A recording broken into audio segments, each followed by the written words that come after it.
আনুমানিক 50 থেকে 60 কোটি, প্রায় 100-র উপরে আমার ছিল এবং সিসি ক্যামেরা আছে আমার 300-র উপরে। এই সকল সিসি ক্যামেরা নষ্ট করে দিয়েছে এবং টিভি লিফট আমার এখানে 5টা লিফট বড় বড়, এই লিফটগুলো নষ্ট করে দিয়েছে। হিসাব করলে 60 থেকে 70 কোটি টাকার বেশি হতে পারে। এবং আমার এই 12তলা ভবনের একটা জানালার কাজও নেই। আপনারা দেখতে পাচ্ছেন, আপনারা আজকে সারাদিন এটা রিপোর্ট করেছেন। আমি প্রশাসনকে বারবার কথা বলেছি, প্রশাসনের সাথে সকাল থেকেই তাদেরকেই করছি, কিন্তু তাৎক্ষণিক সেই সময়ে আমরা প্রশাসনের কাউকে দেখতে পাই নাই। এই জন্য আমরা হয়তো প্রশাসন যদি আরেকটু শক্তভাবে ভূমিকা নিত হয়তো এটা সামাল দেওয়া যেত। কিন্তু আজকে এই ক্ষতি কারো কাম্য নয় এবং আমি কোনো শিক্ষার্থীর মাধ্যমে কোনো শিক্ষা প্রতিষ্ঠানে এই ধরনের ক্ষতি হোক, এটা কোনো শিক্ষক কোনো জাতি এটা চায় না এবং এটা হওয়া উচিত না।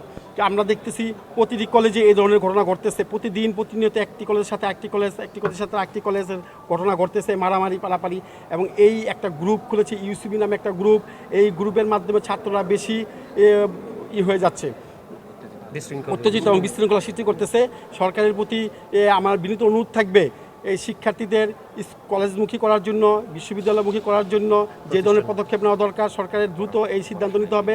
ছাত্রদেরকে পড়াশোনায় রাখতে হবে, না হলে আজকে দেশকে আরও অন্যদিকে নিয়ে যাবে। এখানে বিভিন্ন কুচক্রী মহল এ ধরনের কাজে লিপ্ত। আমাদের আজকে বিকালে সোহরাওয়ার্দী কলেজের প্রিন্সিপাল, ঢাকার ডিসি এবং আমি সহ আরও কয়েকটি কলেজের প্রিন্সিপাল সহ প্রশাসন সহ আজকে বিকাল 4টায় মিটিং করে এটা সমাধান করার জন্য আমরা বসার কথা আমাদের।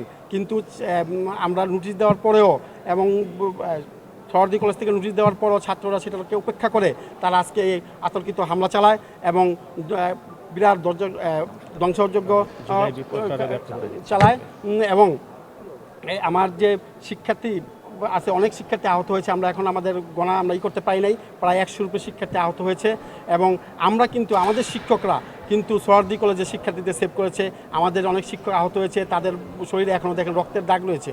তো আমি আপনাদের মাধ্যমে প্রশাসনকে বলতে চাই, এটি একটি সুষ্ঠু তদন্ত করে সঠিক বিচার করা হোক।